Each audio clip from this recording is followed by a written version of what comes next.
Episode 78. It's all come down to this part 10 of our series on glyphosate. In 2021, when the Standing Committee on Climate Change and Environmental Stewardship, and I do emphasize the word stewarding, taken care of, when they submitted their report after the hearings that occurred throughout 2021, throughout June and September, and more on that yesterday if you're just joining. They submitted their report, which, as we mentioned yesterday, contained 20 recommendations for the government. Again, none of those are obligations, simply recommendations. David Coon submitted a supplemental opinion the next day, and that is why I want to go through that today in a sort of paraphrase way so that you understand where the Greens stand on spraying of glyphosate in New Brunswick. The Standing Committee, again, the hearings were focused on pesticides, and yet they really narrowed in on glyphosate. And David Coon's letter, which there is a link to the full opinion in the description of this video. He starts out by talking about how there were representations of New Brunswickers at the hearings, with the exception of CropLife Canada and representatives from the Pest Management Regulatory Agency, the PMRA, which we've talked about in other videos. That is the federal regulation agency for pesticides in general. Of course, they have an opinion on glyphosate, which continues to say that we're not sure. It seems pretty safe to us. Well, this letter begs to differ. And in fact, there were opinions in the hearings. There were witnesses from the Wollastock and Mi'kmaq nations, First Nations, and they provided incredible evidence, not just from a legal perspective, where there are lawsuits going through New Brunswick about their claim to Crown lands, going back to the peace and friendship treaties, but how spraying on these lands really infringes on their rights to hunt and fish and gather on what we call Crown lands. And so when New Brunswick simply leases out huge swaths of land and allows clear cutting and spraying, that is infringing directly on the rights of First Nations to also benefit from the use of that land. But it doesn't just stop there. There were experts brought in by the Indigenous spokespeople who have conducted scientific studies. One found that from the cut blocks that were studied in sprayed areas, it seems that glyphosate remains in the specimens provided in nature, on the leaves, on the branches, for 1 year. There are still trace amounts of glyphosate. It doesn't completely wash out. And in some cases, 12 years after. And so this is an incredibly persistent chemical that stays in everything that it is sprayed upon.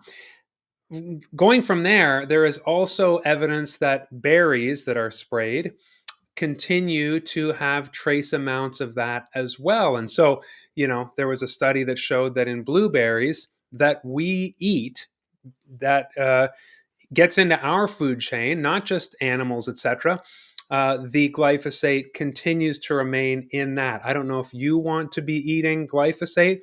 I don't. And again, causation, correlation, but today I just read a publication that said Atlantic Canada has the highest rate of cancer in the country. New Brunswick is the second highest after Newfoundland and Labrador. Are we connecting that directly to glyphosate? Hey, correlation, not necessarily causation, but we've got that statistic. We've got the other unhappy statistic of the mystery brain illness, which many studies are pointing to. The fact that it is unknown whether glyphosate is causing these things is, irrespective of the point. It's about the evidence of glyphosate being harmful, and now we are just trying to figure out in what ways is it harmful.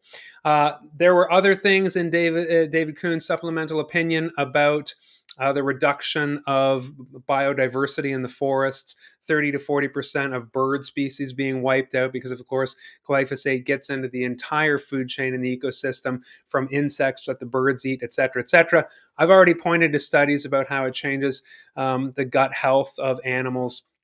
So we have this huge body of evidence, but I want to focus in on the ending of David's supplemental opinion as we wrap up our daily live for 5 here today. And it's so well written, I'm just going to read it to you. It's up on the screen, but I know it's super tiny for you.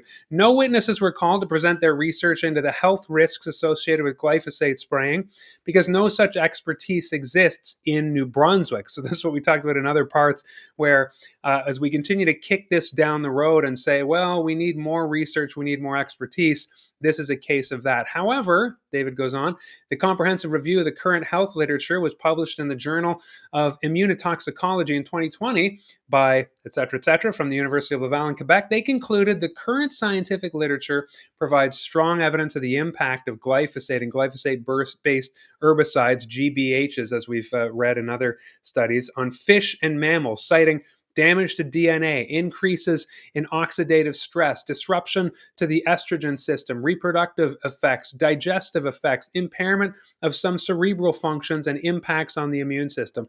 That is a study, again, as late as 2020. When we continue to say, well, we're not sure, we need more studies, all the evidence is pointing to that level of damage. And now I want to show you the conclusion of David Coon, of the Green Party, of myself. This is what we are calling for in light of the infringement of Indigenous rights by glyphosate spraying asserted by First Nation witnesses, as I just discussed, in light of the weight of the evidence concerning its negative impacts on biological diversity in our forests and the health risks its use poses to wildlife. We've spent the last week plus discussing that point. In light of the lack of social license to spray it on Crown lands, because David's letter, as we talked about, talks about the largest ever petition, 35,000 plus signatures in 2016, and that number is only growing. 67% of New Brunswickers want to see a total ban on glyphosate. When last checked, I believe it would be higher now. In light of all that, the public against it, infringement on Indigenous lands and claims, and the fact that it is demonstratively harmful, there's no question about that.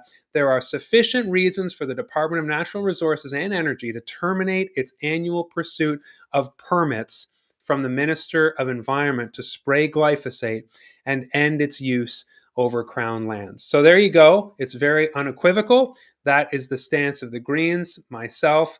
I want to be the kind of MLA who says we do not want this anywhere. And I showed you the map. I'll just, as we conclude here, there is spraying. You see macadam at the 12 o'clock on the map. The red zones are 2024 permits for spraying in forestry. And we need to see an end to that because of all the harm caused.